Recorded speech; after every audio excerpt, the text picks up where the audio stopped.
Hermanos, vamos a seguir hoy nuestro estudio del Evangelio de Juan. Así que quiero invitaros a abrir la palabra en Juan capítulo 8. La lectura que nos corresponde hoy es desde el versículo 30 hasta el 47. Vamos a leer Juan capítulo 8, versículos 30 al 47. También lo vais a tener en la pantalla, podéis seguir la lectura ahí si deseáis. Dice así la palabra del Señor. Hablando él estas cosas, muchos creyeron en él. Dijo entonces Jesús a los judíos que habían creído en él: si vosotros permanecéis en mi palabra, seréis verdaderamente mis discípulos, y conoceréis la verdad, y la verdad os hará libres. Le respondieron: linaje de Abraham somos, y jamás hemos sido esclavos de nadie. ¿Cómo dices tú, seréis libres? Jesús les respondió: de cierto os digo, que todo aquel que hace pecado, esclavo es del pecado. Y el esclavo no queda en casa para siempre. El Hijo sí queda para siempre.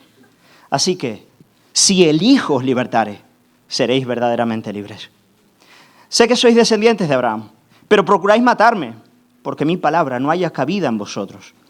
Yo hablo lo que he visto acerca del Padre, y vosotros hacéis lo que habéis oído acerca de vuestro padre. Respondieron y le dijeron: nuestro padre es Abraham. Jesús les dijo: si fueseis hijos de Abraham, las obras de Abraham haríais. Pero ahora procuráis matarme a mí, hombre que os he hablado la verdad, la cual he oído de Dios. No hizo esto Abraham. Vosotros hacéis las obras de vuestro padre.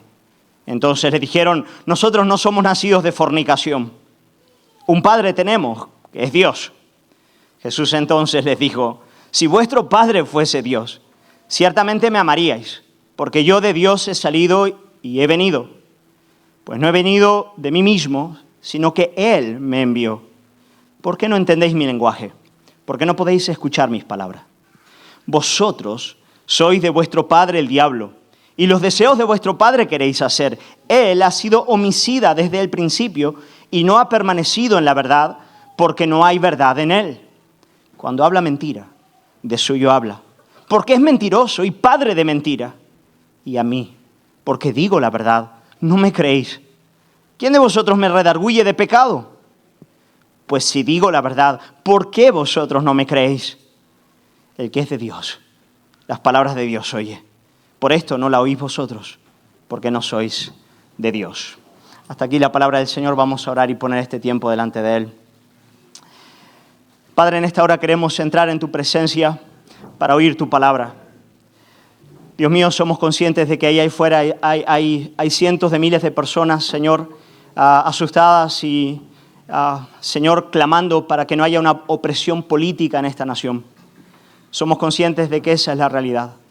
Pero hoy, Dios mío, tú quieres hablarnos de una opresión y de una esclavitud mucho más profunda de la que cualquier totalitarismo puede ejercer en la vida del hombre.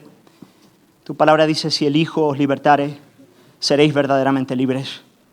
Dios mío, yo quiero pedirte que esta palabra que hoy tú vienes a traer a tu iglesia pueda ser predicada con poder. Dame gracia para proclamar la verdad como debo hacerlo. Pero sobre todas las cosas, Señor, queremos pedirte la obra de tu Espíritu Santo en este lugar. Para que, Dios mío, en la medida en la que oímos tu palabra, ella pueda venir a nuestros corazones con poder y traer libertad. Tu palabra dice: si el Hijo os libertare, seréis verdaderamente libres. Por eso, Hijo de Dios, queremos pedirte que tú vengas con esa libertad poderosa que tú traes de parte del Padre a tu pueblo. Te lo pedimos y ponemos este tiempo en tus manos. Oramos en el nombre de Jesús. Amén. Amén.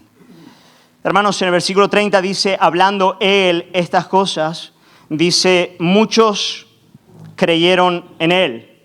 Jesús acaba de presentarse ante todos, lo vimos el domingo pasado en la fiesta de los tabernáculos, como la luz del mundo. Versículo 12 dice: yo soy la luz del mundo. El que me sigue no andará en tinieblas, sino que tendrá la luz de la vida. Y leemos en el versículo 30, al final del discurso, que muchos de los que estaban allí presentes creyeron en él. Muchos creyeron en él. Y ahora, en el versículo 31, nos damos cuenta de que Jesús se dirige a los judíos que habían creído en él. Versículo 31, Jesús dijo entonces a los judíos que habían creído en él y se dirige a ellos para explicarles ¿en qué consiste ser de verdad un discípulo de Jesús? ¿En qué consiste ser un discípulo de Jesús? Por lo tanto, Jesús va a hablar con aquellos que ya han creído en Él y les va a explicar en qué consiste verdaderamente ser un discípulo de Jesucristo. Queridos hermanos, sí es importante que Jesús haga esto, que Él hable a aquellos que, entre comillas, ya creyeron para explicarles en qué de verdad consiste ser un discípulo. ¿Por qué? Porque existe una diferencia importante entre una mera profesión de fe, entre decir que yo creo algo, y una fe salvadora y una fe real. Son dos cosas distintas. Muchos hermanos son los que afirman ser cristianos, creer en Jesús, pero no todos son verdaderamente discípulos de Jesús. Podríamos decir que existe una diferencia entre una fe meramente profesante y una fe salvadora, o en otras palabras, una fe de la boca y una fe que de verdad ha producido un cambio en el corazón. Hermanos, los hay que son cristianos por una cuestión meramente cultural o por la familia en la que han nacido y consideran que su herencia es suficiente evidencia de que son verdaderamente creyentes. Los hay que un día hicieron una profesión de fe, se bautizaron, asisten con cierta regularidad a la iglesia y consideran que todo eso certifica que la suya es una fe veraz. Finalmente, hay algunos que son afines a algunos de los postulados bíblicos, piensan que las enseñanzas de Jesús son saludables y que con eso basta. Con aceptar algunas de las enseñanzas de Jesús es suficiente para considerarse como un verdadero discípulo. Por lo tanto, Jesús, sabiendo que eso no es así, Él se dirige a aquellos que afirman haber creído, versículo 30, para decirles, bueno, ¿en qué consiste? ¿En qué consiste de verdad ser un discípulo verdadero de Cristo? ¿En qué consiste la fe salvadora? Y hermanos, versículo 31, Jesús les va a decir lo primero. Lo primero que les dice Jesús es que el verdadero discípulo de Jesús es alguien que permanece en su palabra.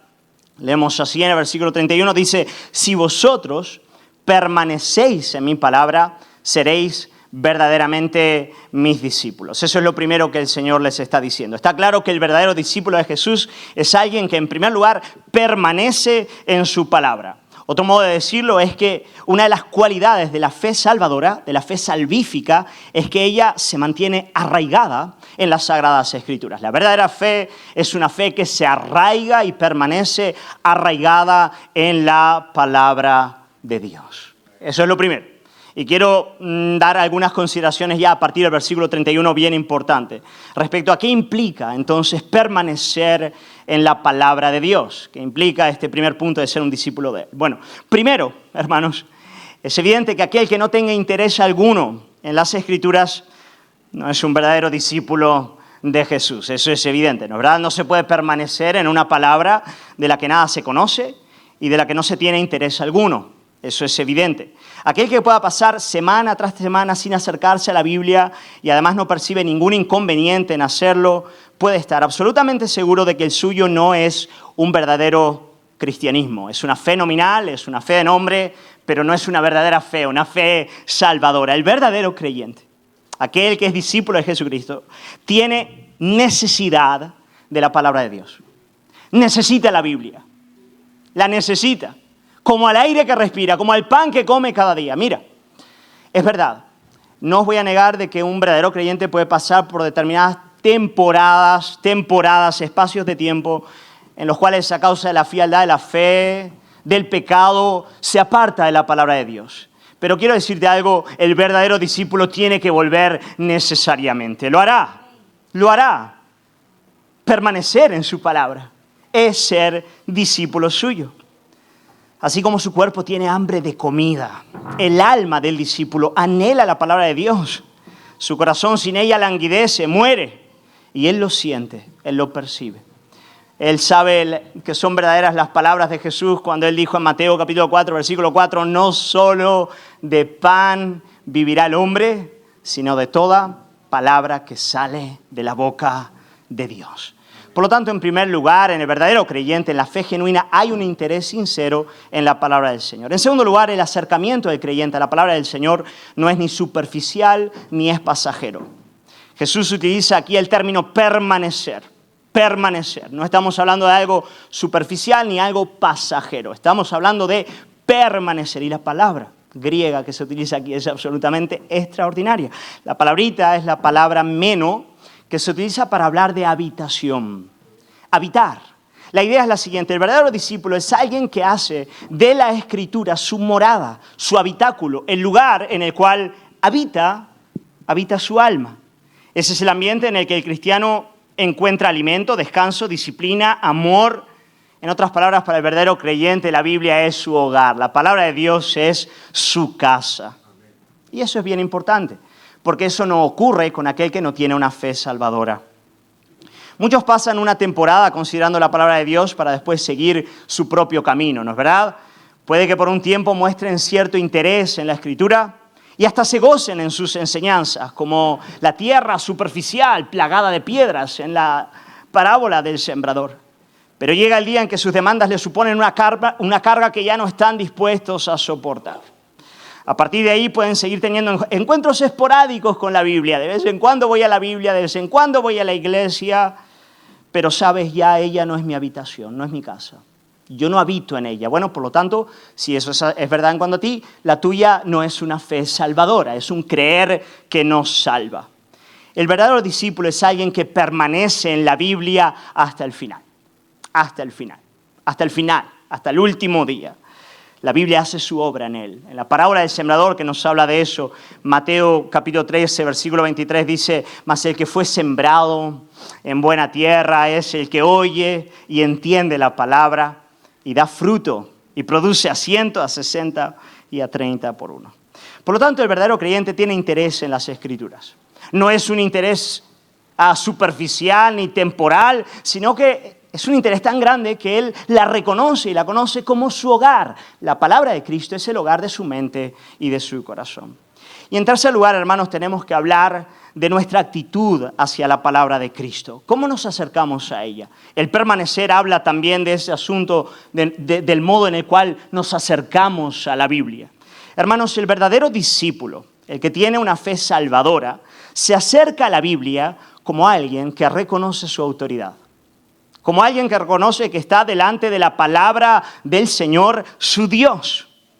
De modo que querrá que ella venga con todas sus aristas, con todas sus incomodidades, para poner en orden su vida. Hermano, el verdadero creyente, el que tiene una fe salvadora, permanece en la Biblia mientras es quebrantado por ella. Mientras ella opera lo que Lutero solía llamar la obra extraña de Dios. La obra extraña de Dios es cuando Él viene a derribar, a quebrantar nuestro orgullo, a romper nuestra altivez, para después hacer su obra propia. La llama Lutero la obra propia de Dios, es la obra por la cual Él consuela, Él restaura, Él sana. Y el creyente habita en la palabra mientras ella hace todo eso en Él. Cuando ella viene y le quebranta, le rompe, le echa por tierra para después levantarle, sanarle, curarle. Él no se escapa de la Biblia. Él permite que ella venga con todo lo que ella es para hacer todo lo que a través de ella Dios quiere hacer en él. Hermano, el que no tiene una fe salvadora puede llegar hasta apreciar la Biblia, pero se acercará a ella como el que evalúa, ¿no es verdad? Como el que dirime qué es de Dios, qué no es de Dios, qué me gusta, qué no me gusta. De un modo consciente o no, el religioso terminará por ajustar la Biblia a su propia conveniencia y evitará todo tipo de enseñanza bíblica que no se ajuste al deseo de su corazón. Esto puede ser algo consciente, pero también puede ser algo inconsciente. A veces lo hacemos a sabiendas, a veces lo hacemos de manera tramposa. Pero la religiosidad nunca logra abrazar la Biblia con todo lo que ella es y con toda la potencia que viene de su mano. Solamente el verdadero creyente experimenta lo que Jesús dice en Juan capítulo 17, versículo 17, cuando dice: santifícalos en tu verdad. Tu palabra es verdad. Amigo que estás en este lugar, tengo que hacerte esta pregunta. ¿Estás permaneciendo en la palabra de Dios? ¿Permaneces en ella? ¿Tienes interés genuino por ella? ¿Te acercas a ella de manera profunda y continuada? ¿Permites que ella venga con todo lo que ella es para transformar tu vida? Bueno, aquellos que pueden decir amén, dad gloria a Dios, porque habéis sido objetos de la fe salvadora. Sois hijos de Dios, saltad de alegría. Amén. Y leed mucho más la Biblia, claro está. Seguid adelante. Ahora, si no es así, Si tú estás en este lugar y hace tiempo que no abres la Biblia y tu corazón realmente ni siquiera tiene interés por ella, mira, yo quiero decirte, tu fe no es genuina. Tú te puedes decir cristiano, tú puedes decir yo soy creyente, pero no lo eres, no lo eres. Y tienes que saberlo, te lo tengo que decir, para que busques el rostro de Cristo y te conviertas a Él. Hermano, el verdadero discípulo, nos dice el versículo 31, Jesús dice... versículo 31, Jesús les dijo a los que habían creído, si vosotros permanecéis en mis palabras, seréis verdaderamente mis discípulos. Pero ¿qué es lo que la palabra del Señor hace cuando nosotros permanecemos en ella? Bueno, Jesús va a continuar entonces diciéndonos, bueno, si tú permaneces en mis palabras, si eres verdaderamente mi discípulo, ¿sabes lo que va a hacer la palabra de Dios por ti? ¿Sabes lo que ella va a hacer en tu vida? Bueno, versículo 32.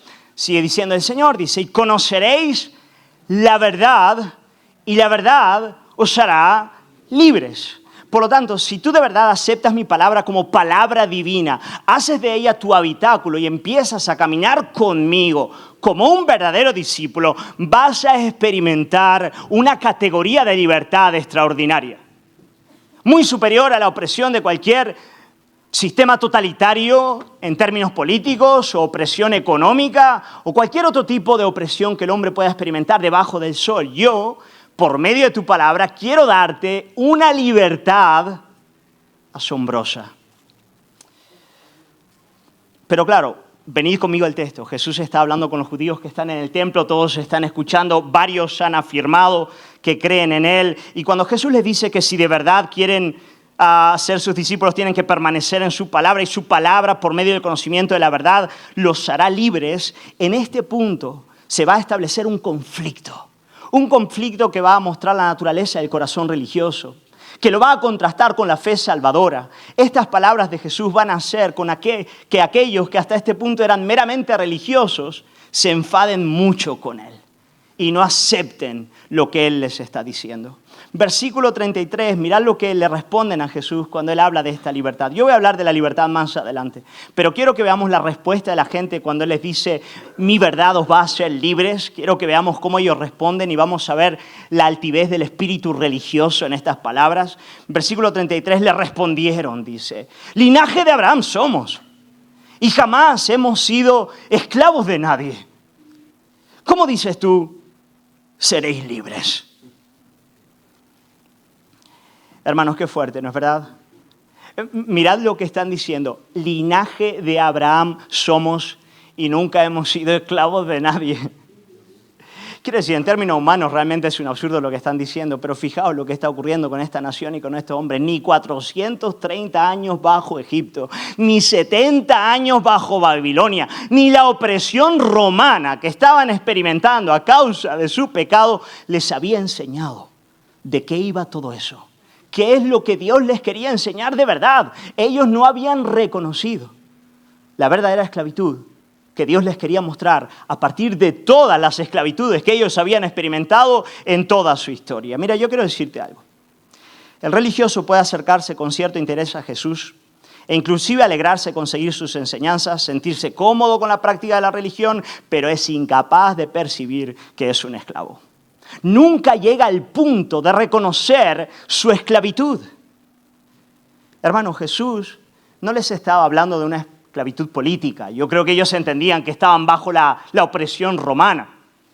Pero Jesús les está hablando de otro tipo de esclavitud. Él les está hablando de la esclavitud al pecado. En versículo 34, Él les dice, todo aquel que hace pecado, esclavo es del pecado. Y sabes, eso es algo que ellos nunca habían visto en sí mismos. Nunca lo habían percibido. Ellos podían aceptar que se encontraban bajo la opresión de Roma, podían admitir el yugo político que estaban experimentando, pero jamás que se les dijese que eran esclavos de nadie. ¿Cómo dices tú, seréis libres? Hermano, esa es la actitud del religioso. Este puede admitir que peca. El religioso dice, bueno, yo peco, que tiene muchas cuestiones que solventar en su propia vida, muchas cosas que cambiar, pero que es esclavo del pecado. Eso no te lo acepto, eso jamás. Hermano, ¿por qué los judíos no lograban percibir la esclavitud al pecado? Muy interesante, al principio del versículo 33 ellos dicen, linaje de Abraham somos Qué fuerte, ¿no es verdad? Linaje de Abraham somos. En realidad el religioso se ha puesto un manto de justicia propia que le impide ver la esclavitud, el yugo, la realidad del pecado en su propia alma. Los judíos decían linaje de Abraham somos. El hombre de nuestro tiempo dice soy evangélico. ¿No es verdad? ¿Cómo voy a ser esclavo? Si soy evangélico me bauticé, hice la oración de fe, vengo a la iglesia todos los días. ¿Qué me dices tú que soy esclavo? A mí me dices que soy esclavo, soy un católico de nacimiento, me bautizaron de pequeño, voy a misa día sí, día también. ¿Cómo me dices tú que soy esclavo? Yo soy un hombre de ciencias y estudio. No, yo no soy un esclavo. Hermano, hay un caparazón de justicia propia que le impide ver al religioso y al hombre moderno su estado de esclavitud. Y yo quiero deciros algo, hay más gente en el infierno por nunca haber reconocido su esclavitud, que por los peores pecados que un hombre pueda cometer. Os lo voy a repetir, hay más gente en el infierno por creerse buenas personas que por cometer los pecados más groseros que un hombre pueda cometer en la faz de la tierra. Esta caparazón de justicia propia que nos impide ver la gravedad del pecado y de la esclavitud es la que nos aparta de acudir a Cristo y encontrar en Él verdadera libertad. Y es algo terrible. Amigo, ¿te has reconocido como esclavo? Claro, yo voy a hablar de esa esclavitud un poquito más adelante. Pero es importante que tú te hagas esa pregunta en esta mañana porque es lo que contrasta a un religioso de un verdadero creyente. ¿Tú has reconocido la esclavitud de tu alma y lo que Cristo hace en ti? ¿O no has llegado a ese punto todavía? Te consideras un pecador, pero nunca te has visto como un esclavo. Los religiosos no podían aceptar el ser esclavos. Pero Jesús viene a traer libertad. Jesús dice, si el Hijo os liberare, seréis verdaderamente libres. Por eso, ¿qué es lo que Jesús va a hacer a partir de este punto para ayudar a estos religiosos a entender la verdadera salvación? Bueno, les va a mostrar y les va a hablar de la naturaleza de su esclavitud. ¿En qué consiste la esclavitud del hombre? ¿De qué esclavitud está hablando aquí Jesús? ¿De qué nos está hablando? Él quiere romper la justicia propia para llevarnos a Él. Versículo 34. Jesús le respondió, de cierto os digo. Ahora, gente, todo lo que Jesús dice es importante, pero cuando Él empieza con este doble enfático, amén, amén, en el griego es amén, amén, de cierto, Él está diciendo, hey, levanta la oreja, estate atento, lo que voy a decir ahora es determinante.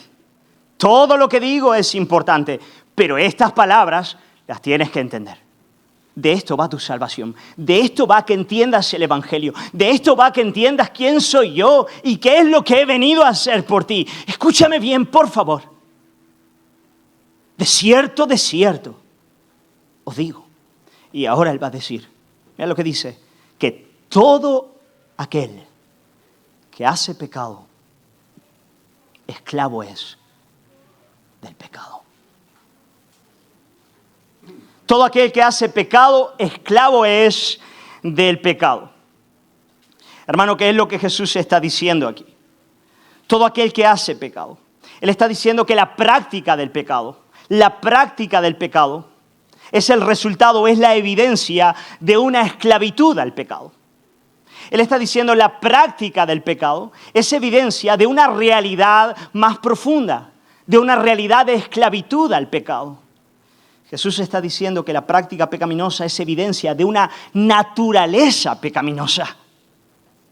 Que nuestro problema no es que pecamos, es que somos pecadores. El pecado es una cuestión que ha afectado al hombre en la raíz, en su naturaleza. A partir de la caída, es la naturaleza humana la que se ha corrompido delante de Dios.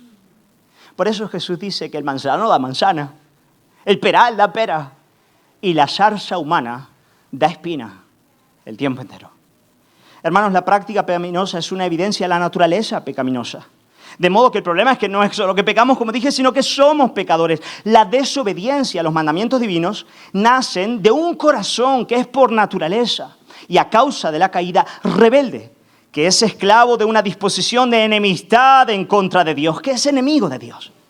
Lejos de ser neutrales, hermanos, o indiferentes ante los mandamientos divinos, somos esclavos esclavos de una disposición rebelde ante la autoridad divina, ante Dios y ante su palabra. Voy a leeros un versículo que lo dice con toda claridad.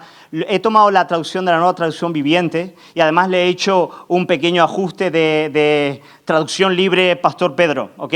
Pero no os preocupéis, se ajusta al griego, luego lo puedo mostrar.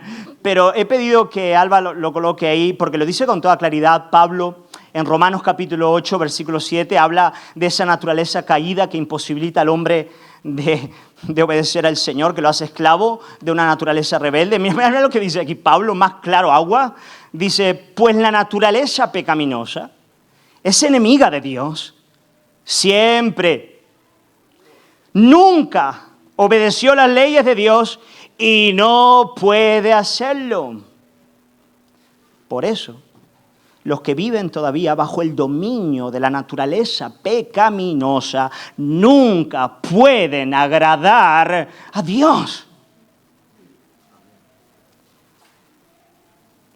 Qué fuerte. A partir de la caída todos nacemos así. Ese eres tú y ese soy yo. Ese es nuestro corazón delante de Dios. Ese es el corazón adámico. Esto es lo que dice la Biblia del hombre en su estado pecaminoso. De la humanidad. ¿Por qué la humanidad está como está? ¿Por qué hay más de 170.000 personas gritando en Madrid desesperados porque un tirano puede gobernar este país? Porque el pecado es real y le tenemos miedo al mal y con razón, porque somos malos. El pecado nos domina. Eso es lo que dice la palabra del Señor. Hermano, y quiero decirte algo. Todo lo que nace de esta naturaleza es pecado. Aún las buenas obras en términos externos que nacen de este corazón rebelde son pecado delante de Dios. El hombre en ese estado, por mucho bien en términos externos, de la obediencia externa a la ley que pueda realizar, nunca deja de pecar. Porque en todo lo que hace, siempre está buscando lo suyo. Siempre está buscando hacerse un nombre, buscar su gloria. Y no la gloria de Dios. Lo que hace no nace del amor al Padre, sino del amor a sí mismo. Y por lo tanto, nunca puede agradar a Dios, ni cuando edifica hospitales, ni cuando sana a los enfermos, ni cuando cuida a sus familiares. No puede agradar a Dios, porque el suyo es un corazón rebelde. Y hay mucha gente así en el día de hoy y en este lugar. Hermanos, referente a las buenas obras del hombre caído, a las buenas obras externas del hombre caído, el profeta Isaías nos dice con elocuencia y con una poesía bella, la verdad, si no fuese terrible. Isaías 64, 6, él dice, si bien todos nosotros somos como suciedad. Y ahora mirad esto, y todas nuestras justicias, todas nuestras buenas obras, como trapo de inmundicia. Y caímos como la hoja, y nuestras maldades nos llevaron como el viento. Qué fuerte, ¿no es verdad, hermano? ¿Sabéis? Por naturaleza somos esclavos de un corazón centrado en sí mismo, de un corazón que busca lo suyo, que es incapaz de amar y de buscar la gloria de Dios. Cuando suelo hablar de esto, que en términos doctrinales se llama la incapacidad total, la corrupción total del ser humano, cuando hablo de este tema siempre salta alguno diciendo, bueno, y pastor, ¿y el libre albedrío? ¿Acaso Dios no nos ha otorgado libre albedrío? ¿No? ¿Sabéis de qué estoy hablando? ¿No es verdad? Bueno, no somos libres para tomar las decisiones que queremos tomar. Bueno, hermano, depende a qué te refieres por libre albedrío.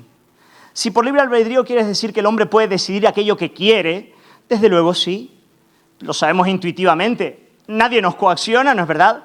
Cada uno de nosotros puede tomar las decisiones que quiere tomar en la vida. En ese sentido, sí somos libres.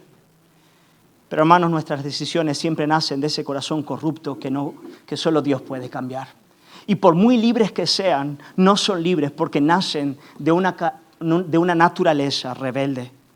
El hombre hace lo que quiere, pero lo que quiere está condicionado por su naturaleza rebelde, por el pecado. Qué terrible, ¿no es verdad, hermano?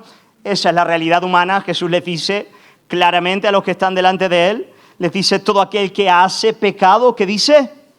Esclavo es del pecado. Esclavo es del pecado. Pero Jesús da un pasito más. Da un pasito más. Jesús les mira y les dice lo siguiente. ¿Sabes? Jesús les dice, la vuestra no es solamente una naturaleza rebelde, esclavizada del pecado, sino que es además una naturaleza afín al diablo, afín al diablo, que sigue los patrones satánicos, que sigue los patrones del rebelde con R mayúscula. Vosotros seguís sus pasos. En efecto, es tan grave lo que Jesús les dice a ellos, que les va a decir que son hijos del diablo. Vuestro padre es Satanás, y las obras de vuestro padre queréis hacer.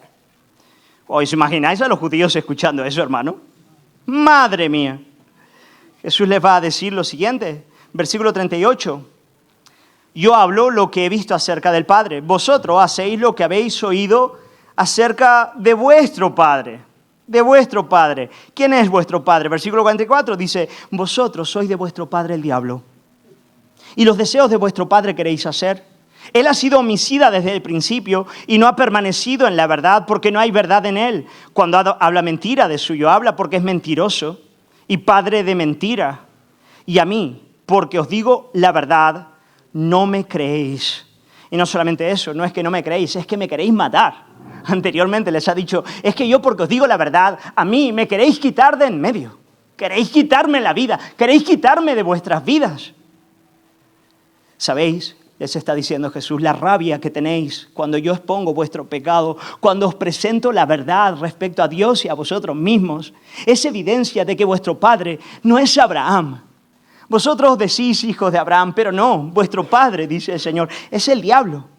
Él es mentiroso y homicida. Él no soporta que la maldad se vea expuesta por mí. Él desea apagar la luz con todas sus fuerzas. Por eso, cuando expongo vuestra realidad, queréis matarme, queréis quitarme de en medio. Porque bajo ningún concepto podéis admitir vuestro orgullo y rebelión. El religioso, hermanos, se cubre con una caparazón de justicia propia y apaga todo tipo de luz que quiera penetrar de verdad en su corazón. A mí déjame cómodo con mi religión, pero no vengas a exponer la naturaleza rebelde de mi corazón, porque en el momento en el que lo hagas, te quito de en medio.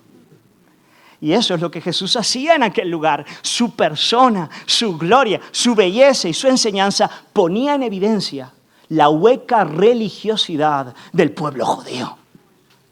Y ellos estaban muy enfadados con él. Lo querían matar. ¿Por qué? Porque seguían un patrón satánico. La misma rebelión que caracteriza al ángel de las tinieblas, caracterizaba también a ese pueblo religioso, pero lejos de Dios. Jesús les va a decir a ellos, Abraham no era así. No lo era. En efecto, en el versículo 56 les va a decir, Abraham vuestro padre, capítulo 8, versículo 56, Abraham vuestro padre se gozó de que había de ver mi día y lo vio y se gozó. ¿Os acordáis al viejo patriarca?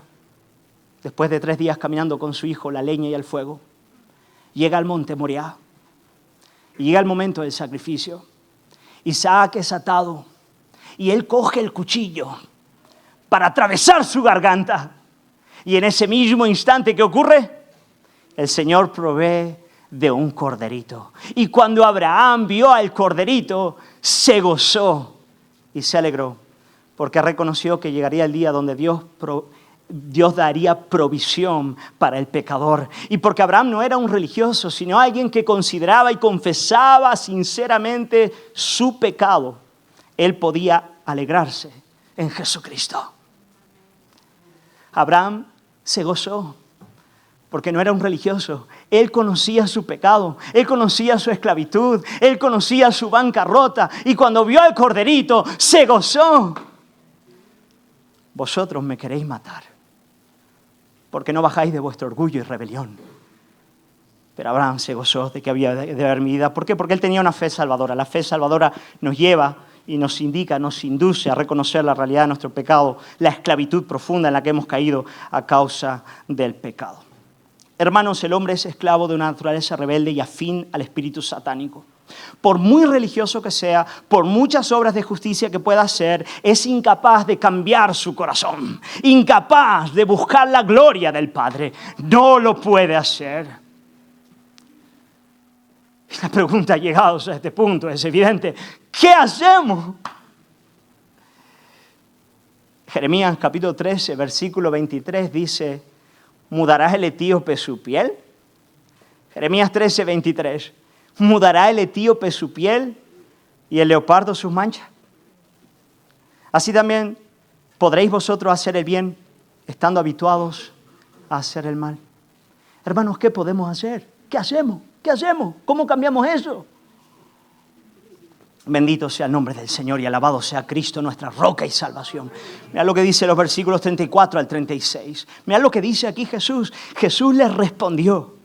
Les dice, de cierto os digo, que todo el que hace pecado, esclavo es del pecado. Y el esclavo no queda en casa para siempre. El Hijo sí queda para siempre. Así que, si el Hijo os libertare, seréis verdaderamente libres. Consideremos algunas cosas de estos 3 versículos. En primer lugar, versículo 35, primera parte, el Señor dice, el esclavo no queda en casa para siempre. El esclavo no queda en casa para siempre. Empecemos por ahí. El esclavo no queda en casa para siempre. Hermanos, tengo pocas dudas de que cuando Jesús dice esto, el esclavo no queda en la casa para siempre, Él tenía en mente la historia de Abraham, de Agar y de Ismael. Abraham tuvo un hijo con la esclava, con Agar. El hijo de la esclava se burlaba del hijo de la libre, de Isaac, el hijo de Sara. Y llegó un momento donde Sara se enfadó tanto de que el hijo de la libre el hijo de la esclava se burlase del hijo de la libre, que le dijo a Abraham, echa fuera a Agar y a Ismael. Le pesó muchísimo en el corazón a Abraham. Él no quería hacerlo, él lo consideraba un hijo suyo también. Pero Dios le dijo a Abraham, no, Abraham, échalos. Ellos no pueden estar en la casa. Él es el hijo de la esclava. Él es el hijo de tu propia fuerza. Él es el hijo de la religión. Él es el hijo de lo que las buenas obras humanas pueden hacer. Él no es heredero de la gracia de Dios. No. Solo el hijo de la libre, el hijo del milagro, el hijo de la gracia, el hijo de la promesa. Aquel que abraza a Cristo va a permanecer para siempre. Hermanos, el hijo de la esclava es Ismael cuando es echado de la casa. Y claro que hay una verdad espiritual detrás de esta enseñanza. El hijo de la esclava no puede permanecer, el religioso no permanece en la casa. Por un tiempo puede estar congregando con el pueblo de Dios, pero no es de la familia y no se va a quedar ahí para siempre. Si no es hijo, estará en la iglesia por un tiempo, pero se irá. Y desde luego a la casa del Padre por la eternidad no entrará. Hermano, puede que aquellos que intentan agradar a Dios por medio de la religión, justificarse a sí mismos por las obras sin un cambio de corazón, estén por un tiempo en la casa.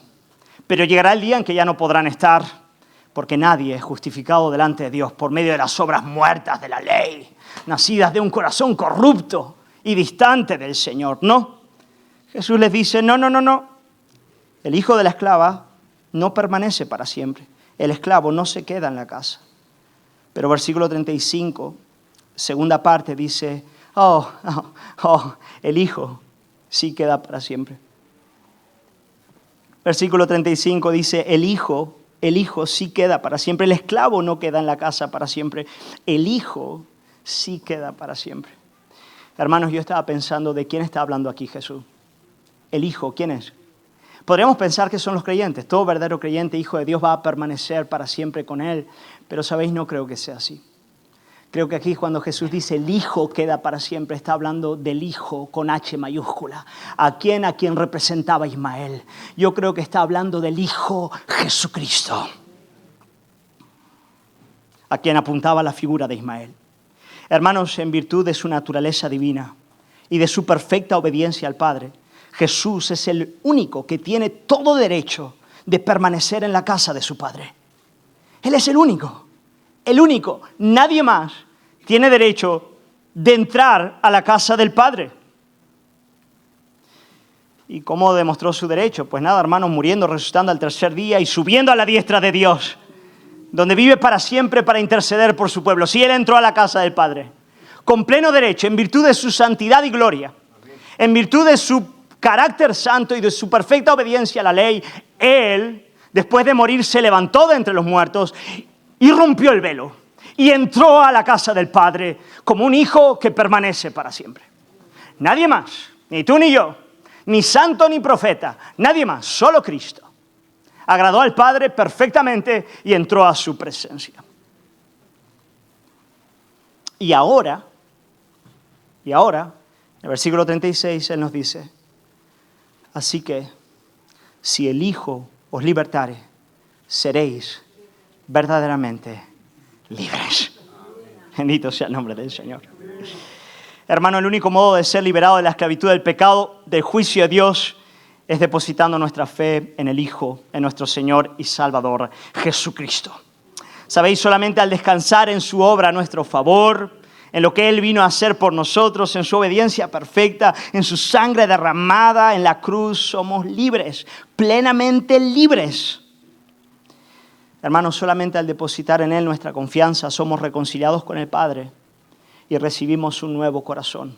Un corazón que es liberado de la esclavitud al pecado para poder vivir en santidad. Hermano, el creyente, en función de la sola fe en el Hijo, de la sola fe en el Hijo, no solamente es reconciliado con Dios, sino que esa esclavitud al pecado que regía en su corazón es vencida por su gracia, vencida por su poder. De manera que el creyente, aun cuando tenga que lidiar todavía con el pecado, aun cuando viva cada día bajo la influencia de la opresión satánica, aun que tenga que lidiar con un mundo que es contrario al Señor, puede y debe vivir en santidad. Gloria al Señor. Yo puedo vivir en santidad. Yo puedo amar a mi esposa, puedo amar a mis hijos, puedo perdonaros, os puedo amar a vosotros, hermano. Puedo serviros, puedo luchar contra mi pecado. Puedo agradar al Señor cuando recibo su palabra y soy de verdad su discípulo. Así que yo quiero decirte algo. Tú me preguntas, bueno, pastor, ¿cómo puedo yo ser libre de la naturaleza adámica y pecaminosa que me corrompe? ¿Acaso lo que necesito son, no sé, necesito la práctica de la religión? ¿Necesito esforzarme más en la práctica religiosa? Creo que no estoy, pastor, no sé, esforzándome lo suficiente. Tal vez no me bauticé bien bautizado o debería, no sé, ir a la iglesia 7 veces al día, 24/7. No sé, ¿qué me falta? ¿Qué me falta? ¿No es verdad? Otros dicen, no, tal vez, ¿cómo puedo yo ser libre de este carácter insoportable? Tal vez mediante el trabajo y el conocimiento. Tal vez si crezco en conocimiento y además me embargo en un buen trabajo, me engancho en un buen trabajo, tal vez pueda mejorar mi vida. Tal vez algunos dicen, bueno, pastor, ¿qué tengo que hacer? Cree en el Señor Jesucristo. Clama al Hijo. Pon tu fe en el Hijo. Descansa en Él. ¿Cuándo? Hoy. ¿De qué modo? Ahora, con tu corazón. Confía en Él. Descansa en Él. Dile, Jesús, yo confío en lo que tú has hecho por mí en la cruz. Yo descanso en tu justicia por mí, en tu sangre derramada. Ahora, Señor. Pero tal vez tengo que dar algunos pasos antes, ¿no, pastor? ¿Debería quitarme algunos pecados, algunos vicios? ¡No! Ven con todo lo que tienes. Al contrario, abraza tu pecado y llévalo a Él. No huyas de Él.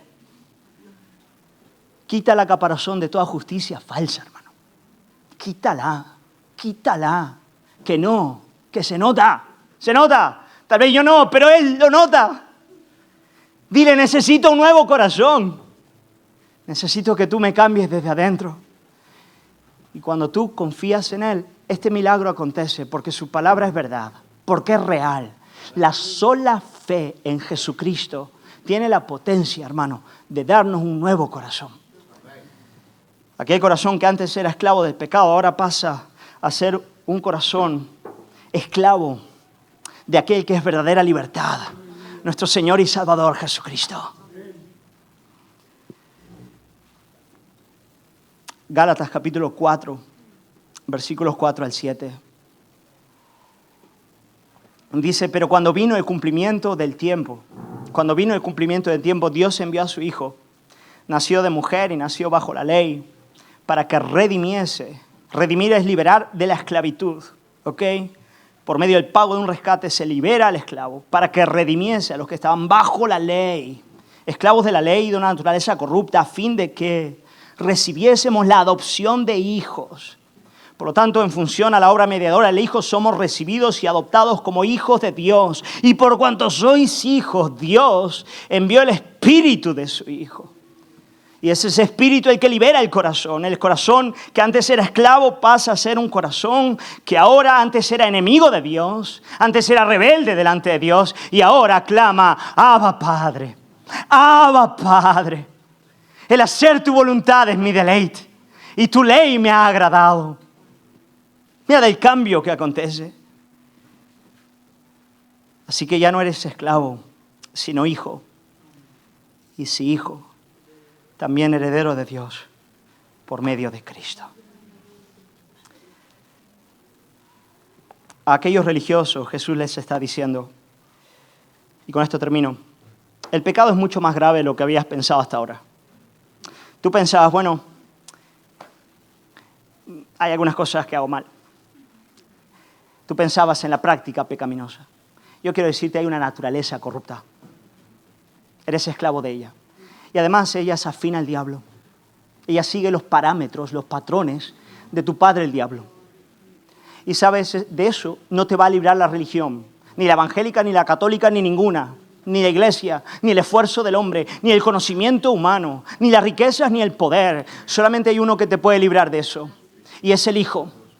El Hijo de Dios, quien tomó tu humanidad para hacer por ti lo que tú no puedes hacer. Obedecer al Padre y entrar a su casa con todo derecho. Después de morir por tus pecados, resucitar al tercer día y abrir las puertas al cielo. Y lo único que Él te dice es confía en mí. Y no te atrevas a venir a mí con tu religión. Me asquea. Me dan náuseas. No las quiero. Tus buenas obras te las dejas en casa. Tu profesión, nada. Tu bautismo, nada. Solo acepto una cosa de ti, tus pecados. Ven con tus pecados. Ven con tu confesión de rebelión. Y yo te voy a recibir. Y te voy a perdonar. Y te voy a dar un nuevo corazón. Un corazón libre.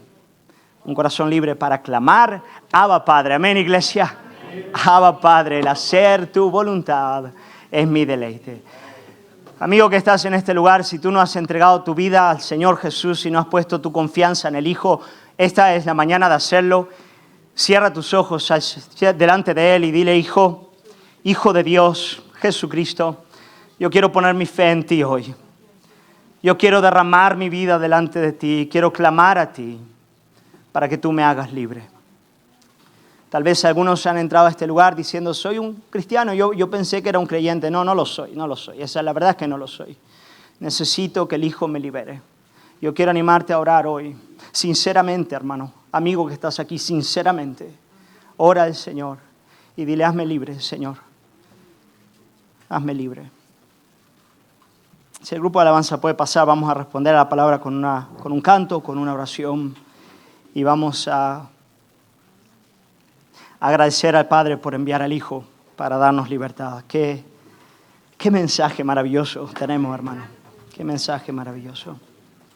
Aleluya, Señor.